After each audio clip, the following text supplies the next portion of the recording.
জুলাই হত্যাযোগ্য মামলার হাসিনা সহ ৩ জনের বিরুদ্ধে দ্বিতীয় দিনে যুক্তিতর্ক উপস্থাপন। আবু সাইদ হত্যা মামলায় পিছিয়েছে সাক্ষ্য গ্রহণ। পিআর পদ্ধতিতে ব্যক্তি স্বাধীনতা থাকে না বললেন ফখরুল। নির্বাচন পদ্ধতি সহ ৫ বিষয়ে আলোচনা ইসিতে জামাতের প্রতিনিধি দল।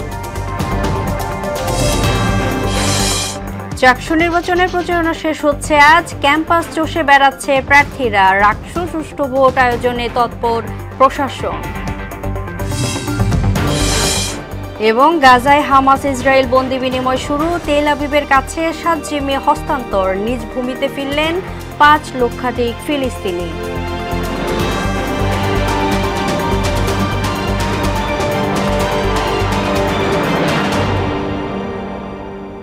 আসসালামু আলাইকুম, সবাইকে মোহনা সংবাদে স্বাগত। শুনছিলেন শিরোনাম, পুরো সংবাদের সঙ্গে আছি আমি তাজরিন নাহার মুক্তি।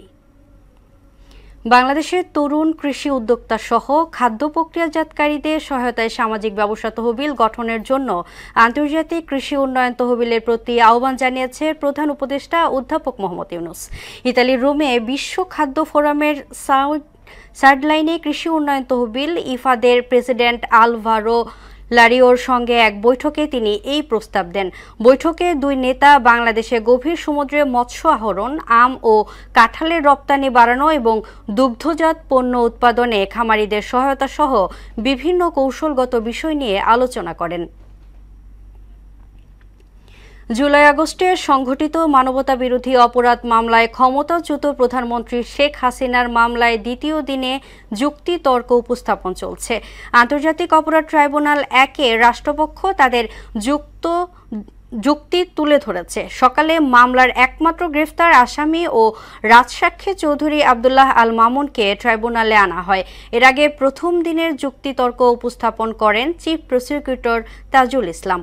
যুক্তিতর্ক উপস্থাপন শেষে মামলাটি রায়ের দিকে গড়াবে বলে জানিয়েছে প্রসিকিউটর টিম। এদিকে ট্রাইব্যুনাল ২-এ শিক্ষার্থী আবু সাইদ হত্যা মামলার ১০তম দিনের সাক্ষ্য গ্রহণ পিছিয়েছে। আগামী ২১ অক্টোবর পরবর্তী দিন ধার্য করা হয়েছে।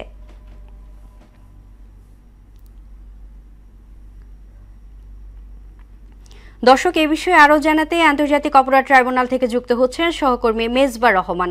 সরাসরি চলে যাব তার সঙ্গে। মেজবা, শেখ হাসিনা মামলায় দ্বিতীয় দিনের যুক্তিতর্কে কোন কোন বিষয়গুলো উঠে এসেছে বিস্তারিত জানাবেন।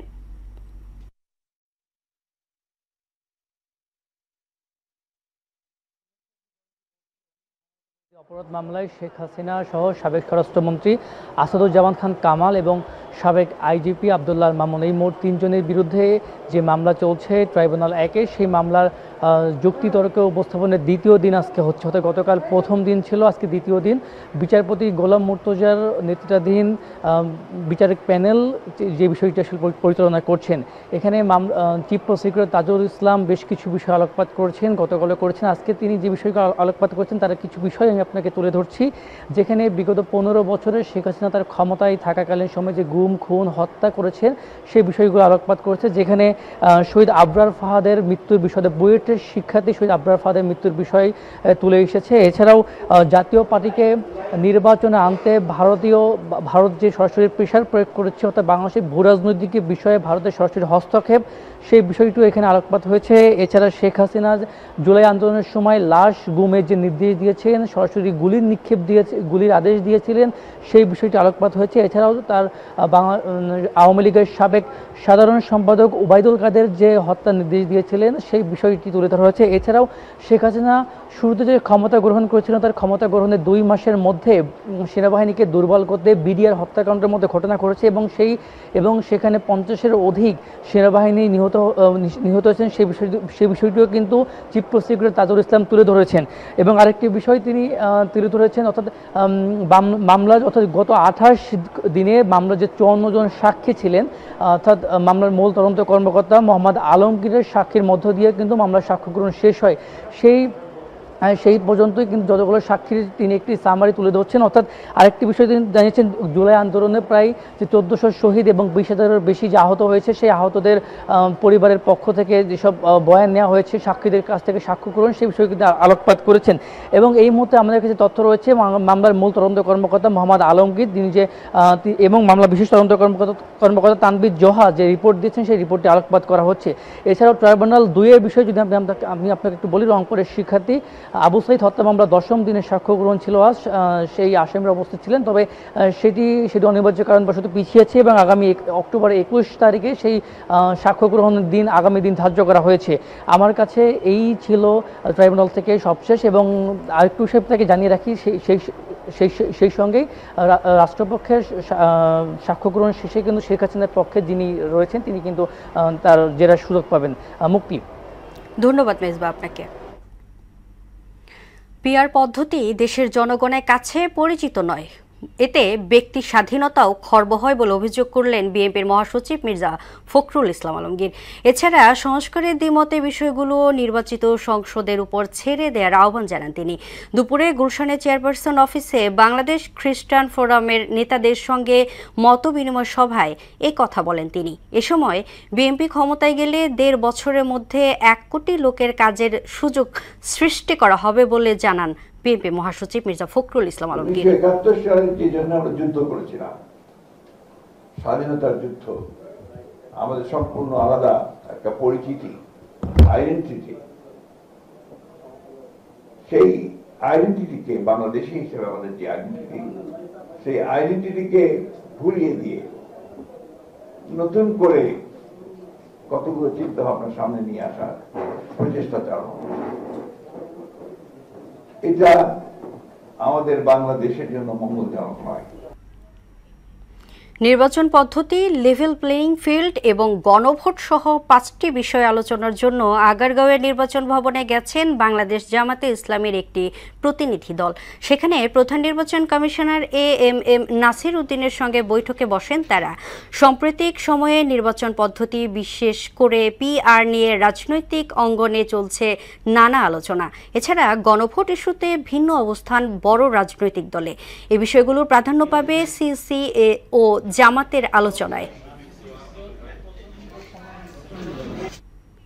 রাজশাহী ও চট্টগ্রাম বিশ্ববিদ্যালয়ের কেন্দ্রীয় ছাত্র সংসদ নির্বাচনের শেষ মুহূর্তের প্রচারণায় মুখর 2 ক্যাম্পাস।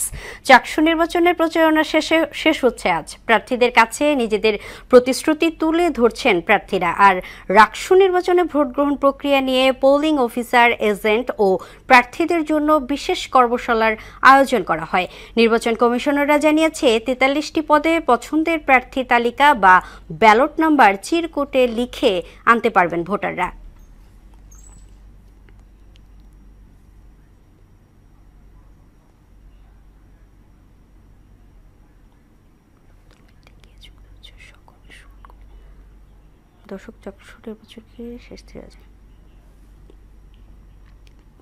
দর্শক, চাকসু নির্বাচন ঘিরে শেষ দিনের প্রচারণা খবর জানাতে চট্টগ্রাম বিশ্ববিদ্যালয় থেকে যুক্ত হচ্ছে সহকর্মী সুমন কুমার দে। সুমন, শেষ মুহূর্তে কতটা জমজমাট দেখছেন নির্বাচনের প্রচারণা, বিস্তারিত জানাবেন।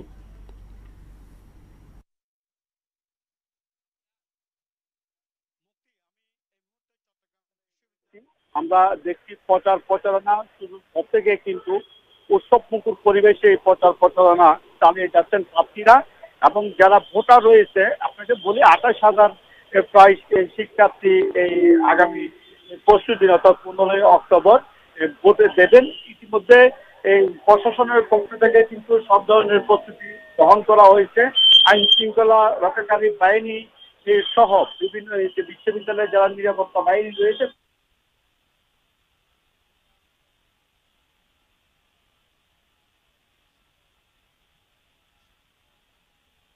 প্রচারণা শেষ হচ্ছে। এই শেষ মুহূর্তে কিন্তু প্রার্থীরা এই ভোটারদের দ্বারে দ্বারে ঘুরছেন। যদি আমি আপনাকে একটু দেখাই, এখানে প্রার্থীরা রয়েছে উৎসব মুখর পরিবেশে, তারা কিন্তু প্রচারণা চালিয়ে যাচ্ছেন এবং তারা বলছেন আসলে যে যারা শিক্ষার্থী রয়েছে, ভোটার যারা বলছেন তাদেরকে নানান প্রতিশ্রুতি দিচ্ছেন, তারা নির্বাচিত হলে তাদের সেই প্রতিশ্রুতিগুলা তারা রক্ষা করবেন। অন্যদিকে কিন্তু এই আমরা যে বিশ্ববিদ্যালয় বিশ্ববিদ্যালয়ের নিরাপত্তার জন্য বিশ্ববিদ্যালয়ের প্রশাসন হলে তল্লাশি চালাচ্ছে, যারা এই অবৈধ শিক্ষার্থী রয়েছে তাদেরকে কিন্তু বের করে দেওয়া হচ্ছে এবং 4 জন নির্বাহী ম্যাজিস্ট্রেট কিন্তু এই ভোটের দিন তারা দায়িত্ব পালন করবেন। এছাড়াও পুলিশ এবং এই র্যাবের পাশাপাশি কিন্তু নিরাপত্তা বাহিনীরা রয়েছে। তো সবার একটি প্রত্যাশা কিন্তু শান্তিপূর্ণভাবে যেন ভোটটি সম্পূর্ণ হয়। তো আমরা দেখছি তফসিল ঘোষণার পর থেকে চট্টগ্রাম বিশ্ববিদ্যালয়ে কোনো ধরনের ঘটনা ঘটেনি। শেষ পর্যন্ত কিন্তু সেই শান্তিপূর্ণভাবে অনুষ্ঠিত, শিক্ষার্থী, প্রার্থী এবং বিশ্ববিদ্যালয়ের প্রশাসন এমনটাই কিন্তু প্রত্যাশা। তো চট্টগ্রাম বিশ্ববিদ্যালয় থেকে এই ছিল আমার কাছে সর্বশেষ মুক্তি। ধন্যবাদ সুমন আপনাকে। অনির্দিষ্টকালের কর্মবিরতি শুরু করেছেন বেসরকারি এমপিওভুক্ত শিক্ষা প্রতিষ্ঠানের শিক্ষক কর্মচারীরা। 3 দফা দাবিতে এই কর্মসূচি পালন করছেন তারা। 20% হারে বাড়ি ভাড়া বৃদ্ধি, শিক্ষা প্রতিষ্ঠান জাতীয়করণের প্রজ্ঞাপন জারি এবং আন্দোলনরত শিক্ষকদের উপর হামলায় বিচার করার দাবি তাদের। এদিকে এই দাবিতে আজও কেন্দ্রীয় শহীদ মিনারে অবস্থান করছেন আন্দোলনে থাকা শিক্ষকদের একটি বড় অংশ। তারা জানিয়েছেন দাবির বিষয়ে প্রজ্ঞাপন জারি না হওয়া পর্যন্ত আন্দোলন চলবে।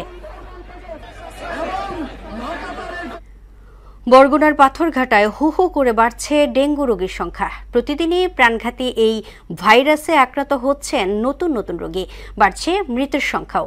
উপজেলা স্বাস্থ্য কমপ্লেক্স পর্যাপ্ত চিকিৎসা সেবা না পেয়ে রোগীরা ফিরছেন হতাশ হয়ে। সেবার অভাবে মানুষ এখন ঘরে ফিরে মৃত্যুর প্রহর গুনছেন। মহামারীর এই সময়ে নেই কোনো প্রচারণা, নেই সচেতনতা সভা, নীরব ভূমিকায় পৌর ও উপজেলা প্রশাসন। দিন দিন ক্ষুব্ধ হয়ে উঠছে এলাকাবাসী। চুয়াডাঙ্গার বিষাক্ত চোলাই মদ পানে 6 জনের মৃত্যু হয়েছে। মৃতের সংখ্যা আরও বাড়তে পারে বলে জানিয়েছে পুলিশ। 5 ব্যক্তির নাম পরিচয় জানা গেছে। তারা হলেন চুয়াডাঙ্গা সদর উপজেলার শঙ্করচন্দ্র গ্রামের লালটু, শহীদ মোল্লা, শঙ্করচন্দ্র টাওয়ার পাড়ার ছমির উদ্দিন, খাজুরা গ্রামের সেলিম, পিরোজখালীর পূর্ব পাড়ার লালটু এবং নফরকান্দি গ্রামের খেদের আলী। এদের সবাই দিনমজুর ছিলেন। চুয়াডাঙ্গা সদর থানার অফিসার ইনচার্জ জানান 10-12 জন ডিঙ্গে দহ এলাকার গোপন স্থানে বিষাক্ত মদ পান করেন। প্রজনন মৌসুমে মা ইলিশ রক্ষায় 4 থেকে 25 অক্টোবর পর্যন্ত নদী ও সাগরে মাছ শিকারে নিষেধাজ্ঞা আরোপ করেছে সরকার। এ সময়ে কর্মহীন হয়েছেন জেলার লক্ষাধিক জেলেসহ মৎস্যজীবীরা। নিষেধাজ্ঞায় সরকারি সহায়তায় চাল নিয়ে 9/6 বন্ধের দাবি তাদের। এদিকে সরকারি সহায়তা যথাযথ বন্টনের আশ্বাস কর্তৃপক্ষের। সাগর আকনের প্রতিবেদন জানাচ্ছেন আফরিন পপি। নিষেধাজ্ঞার একদিন আগে থেকেই বরগুনার পাথরঘাটার মৎস্য অবতরণ কেন্দ্রে ও তালতলির ফকিরহাট এলাকায় নোঙর করেছে কয়েক হাজার ট্রলার। নিষেধাজ্ঞা চলাকালীন এই 22 দিন ইলিশ আহরণ, পরিবহন, বিপণন ও মজুত সম্পূর্ণভাবে নিষিদ্ধ থাকবে। তাই আইন মেনে বাড়ি ফিরতে শুরু করেছেন উপকূলের জেলেরা। তাই সরকারি সহায়তার চাল সঠিকভাবে বন্টনের দাবি জেলেদের। সাগরে মাছ নাই, তার ভিতরে আবার অবরোধ, এই তো আমার চলতে তখন খুবই কষ্ট হবে। যদি অবস্থা বাড়ি ভালো থাকতে তাহলে আমরা এই দাউদুবার বাতাস খাইতে সাগরে যাইতাম না। যাই মরণ কবলে যাই। তো চাল বইতে অনেক কষ্ট হয়। যে জায়গায় 30 কেজি পাইবে সেই জায়গায় মনে করেন যে 10 কেজি চাল দেয়। এতে তো আর জালিয়ার জীবন চলে না ভাই। সরকার কি দেবে কি না দেবে সেটা তো আমরা তো কাজে বসে থাকবো, এত কোনো কাজ তো নাই। দিন আছে বসে থাকতে হবে দিন অবরোধের। নিষেধাজ্ঞায় বন্ধ রাখা হয়েছে দেশের দ্বিতীয় বৃহত্তম মৎস্য অবতরণ কেন্দ্র বরগুনার পাথরঘাটা বিএফডিসি ঘাট। এ কারণে বেকার হয়ে পড়েছে এ ঘাটের প্রায় 1000 শ্রমিক। আমাদের এই 22 দিন খুবই দুর্ভোগ হবে আমাদের, যেহেতু আমাদের কামাই প্রতিটা আমাদের ইনকাম, এখান থেকে ইনকাম দিয়ে সবকিছু চলে। সবারই আয় বন্ধ থাকবে। আমরা 650-700 লোক আছি, প্রত্যেকেরই আমাদের আয় বন্ধ থাকবে। জেলা মৎস্য কর্মকর্তা জানান, মা ইলিশ সংরক্ষণে নিষেধাজ্ঞা বাস্তবায়নে নানা কর্মসূচি গ্রহণ সহ জেলে ও মৎস্য শ্রমিকদের সহায়তার চাল সঠিকভাবে বন্টনে বদ্ধপরিকর তারা। প্রচুর পরিমাণে আমরা প্রচারণা চালাচ্ছি, মাইকিং করা হচ্ছে, পোস্টারিং করা হচ্ছে, লিফলেট বিতরণ করা হচ্ছে। যেসব ভালনারেবল প্লেস আছে সবখানে আমরা মেসেজটা পৌঁছে দিয়েছি এবং জেলেরাও আমাদের সাথে একমত যে তারা সঠিকভাবে এটা মানতে চায়। এবছর ভিজিএফের বরাদ্দ চলে এসছে। আমরা দেয়ার প্রসেসিং এর ভিতর আছে, অফিসিয়াল কিছু ফর্মালিটিস থাকে, আমরা অতি দ্রুত এটা শুরু করতে পারব। গত বছরের নিষেধাজ্ঞায় প্রায় 53% মা ইলিশ নিরাপদে ডিম ছাড়তে পেরেছিল। এর ফলে 44.25 হাজার কোটি জাটকা যুক্ত হয়েছে নদী ও সাগরে। আফরিন পপি, মোহনা সংবাদ। মেহেরপুরের বলিয়ারপুর কাজলা নদীর উপর দীর্ঘদিন ধরে সেতু না থাকায় চরম দুর্ভোগে হাজারো মানুষ। বাঁশের সাঁকো দিয়ে কোনোভাবে চলাচল করলেও ফসল তুলতে ঘুরতে হয় কয়েক গ্রাম, তাতে খরচের পরিমাণ বেড়ে যায় কয়েক গুণ। তাই একটি সেতু নির্মাণের দাবি স্থানীয়দের। ফারুক আহমেদের প্রতিবেদন, জানাচ্ছেন তাসিন তারিন। মেহেরপুর সদর উপজেলার বলিয়ারপুর কাজলা নদীর উপর সেতু না থাকায় চরম দুর্ভোগে হাজারো মানুষ। নিজেদের তৈরি একটি বাঁশের সাঁকোই যেন চলাচলের একমাত্র ভরসা। কিন্তু নদীর ওপারে অন্তত 30,000 একর জমিতে ধান, পাট ও সবজি উৎপাদন হলেও ফসল আনতে ঘুরতে হয় কয়েক গ্রাম। সেতু না থাকায় ফসল ঘরে আনতে খরচ পড়ে দ্বিগুণ, কখনো মাঠেই ফসল নষ্ট হয়ে যায়। তাই দুর্ভোগ লাঘবে একটি সেতুর দাবি এলাকাবাসীর। মাঠের ফসল দিয়ে আসা যাওয়া, মানুষজন যাতায়াত, মেঘলা বাদলায়, এসব আমাদের খুব কষ্ট হয়। হাজার হাজার একর জমি আছে, এই জমিগুলোর চাষ নিয়ে যেতে গেলে প্রত্যেক বিঘা প্রতি 3 থেকে 4,000 টাকা বেশি খরচ হয়। বাঁশের ফরাস আছে, এই ফরাস দিয়ে আমাদের মাঠের প্রচুর মাল তুলতে পারেন, খরচ অনেকটা বেড়ে যায়। এখান থেকে আসলে 500 টাকা খরচা হবে, আর গড়পথ দিয়ে আসলে 1000 টাকা খরচা বাড়ে। যদি আমাদের ব্রিজটা হতো তাহলে আমাদের কৃষকের অনেক সুবিধাবাদ হতো। রাস্তাটা সহ যদি ব্রিজটা হতো তাহলে আমরা খুব উপকৃত হতাম। এলাকাবাসীর দাবির প্রেক্ষিতে সরেজমিনে পরিদর্শন করে উপজেলা প্রকৌশলী জানালেন, দুই পাশের রাস্তাটি আইডিভুক্ত হলে সেতু তৈরির উদ্যোগ নেওয়া হবে। দুই পাশে যে রাস্তা আছে এটা আমাদের এলজিডি আইডিভুক্ত নয়। আইডিভুক্ত করার জন্য পরবর্তীতে যখন আবার রাস্তা আইডিভুক্তকরণের কাজ শুরু হবে তখন আমরা এটা আইডিভুক্ত করার জন্য চেষ্টা করব। যদি আইডিভুক্ত হয় তারপরে আমরা এটার কার্যক্রম হাতে নেওয়া যাবে। জনস্বার্থে এখানে একটি সেতু নির্মাণে দ্রুত উদ্যোগ নেবে কর্তৃপক্ষ, এমন দাবি এলাকাবাসীর। তাহসিন তারিন, মোহনা সংবাদ। খেলা খবর, ক্রিকেট। নারী ওয়ানডে বিশ্বকাপে আজ দক্ষিণ আফ্রিকার প্রতিপক্ষ হয়ে মাঠে নামছে বাংলাদেশ। বিশাখাপত্তনমে বাংলাদেশ সময় বিকেল 3:30টায় শুরু হবে খেলা। পাকিস্তানের বিপক্ষে বড় জয় দিয়ে যাত্রা শুরু হলেও পরে ইংল্যান্ড ও নিউজিল্যান্ডের কাছে হেরে পিছিয়ে পড়ে জ্যোতি বাহিনী। বর্তমানে পয়েন্ট টেবিলে তাদের অবস্থান 6 নম্বরে। প্রোটিয়াদের কাছে হেরে গেলেও আরও পিছিয়ে পড়বে বাংলার নারীরা। এদিকে দক্ষিণ আফ্রিকাও 3 ম্যাচ খেলে জিতেছে 2টিতে, হেরেছে 1 ম্যাচ। দু দলের ওয়ানডে হেড টু হেডে 21 বারের দেখায় 18টিতেই জিতেছে দক্ষিণ আফ্রিকা, যেখানে বাংলাদেশের জয় মাত্র 3টিতে। ফুটবল। অনূর্ধ্ব-17 নারী এশিয়ান কাপ বাছাইয়ে বাংলাদেশের যাত্রা শুরু হচ্ছে আজ। প্রথম ম্যাচে তাদের প্রতিপক্ষ স্বাগতিক জর্ডান। দেশটির আকাবা স্টেডিয়ামে রাত 10টায় শুরু হবে খেলা। বাছাই পর্বে জর্ডান ছাড়াও আরেক প্রতিপক্ষ চাইনিজ তাইপে। মূল পর্বে খেলার যোগ্যতা অর্জন জয়ের বিকল্প নেই অর্পিতাদের। বাকিটা জানাচ্ছেন মুদাসের আলী। 12 দল নিয়ে 2026 সালে চীনে বসবে এএফসি অনূর্ধ্ব-17 নারী এশিয়ান কাপ। বয়সভিত্তিক এই নারী এশিয়ান কাপে 12 দলের মধ্যে 4 দলের অংশগ্রহণ নিশ্চিত। এর মধ্যে রয়েছে 2024-এর চ্যাম্পিয়ন উত্তর কোরিয়া, রানার আপ জাপান এবং তৃতীয় স্থান দখলকারী দক্ষিণ কোরিয়া। আর স্বাগতিক দল হিসেবে চীনেরও মূল পর্ব খেলা নিশ্চিত। চূড়ান্ত পর্বে যেতে বাছাই পর্ব খেলে আসতে হবে বাকি 8টি দলকে। সেখানে অংশ নিচ্ছে 27 দল। গ্রুপ এ, বি, সিতে 4টি করে মোট 12টি এবং গ্রুপ ডি থেকে এইচ পর্যন্ত 3টি করে মোট 15টি দল খেলবে বাছাই পর্বে। প্রতিটি গ্রুপের আয়োজক দেশও আলাদা। কেবল গ্রুপ চ্যাম্পিয়নরাই এশিয়ান কাপের মূল পর্বে খেলার যোগ্যতা অর্জন করবে।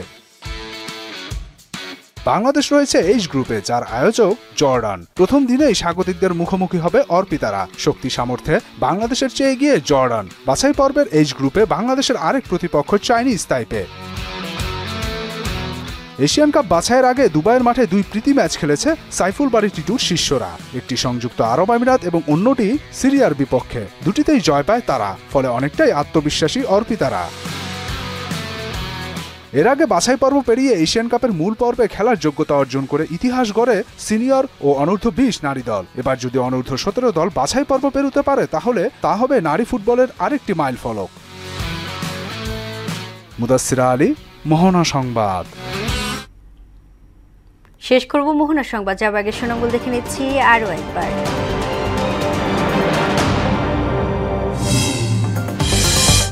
জুলাই হত্যাযোগ্য মামলায় হাসিনা সহ 3 জনের বিরুদ্ধে দ্বিতীয় দিনের যুক্তিতর্ক উপস্থাপন। আবু সাইদ হত্যা মামলায় পিছিয়ে সাক্ষ্য গ্রহণ। পিআর পদ্ধতিতে ব্যক্তি স্বাধীনতা থাকে না বললেন ফখরুল। নির্বাচন পদ্ধতি সহ 5 বিষয়ে আলোচনা ইসিতে জামাতের প্রতিনিধি দল। চাকসু নির্বাচনের প্রচারণা শেষ হচ্ছে আজ। ক্যাম্পাস চষে বেড়াচ্ছে প্রার্থীরা। রাকসু সুষ্ঠু ভোট আয়োজনে তৎপর প্রশাসন। এবং গাজায় হামাস ইসরায়েল বন্দি বিনিময় শুরু। তেল আবিবের কাছে 7 জিম্মি হস্তান্তর। নিজ ভূমিতে ফিরলেন 5 লক্ষাধিক ফিলিস্তিনি। এই ছিল মোহনা সংবাদে। পরবর্তী সংবাদ বিকেল 5:30টায়। এর আগে বিকেল 3টায় দেখবেন সংবাদ এক নজরে।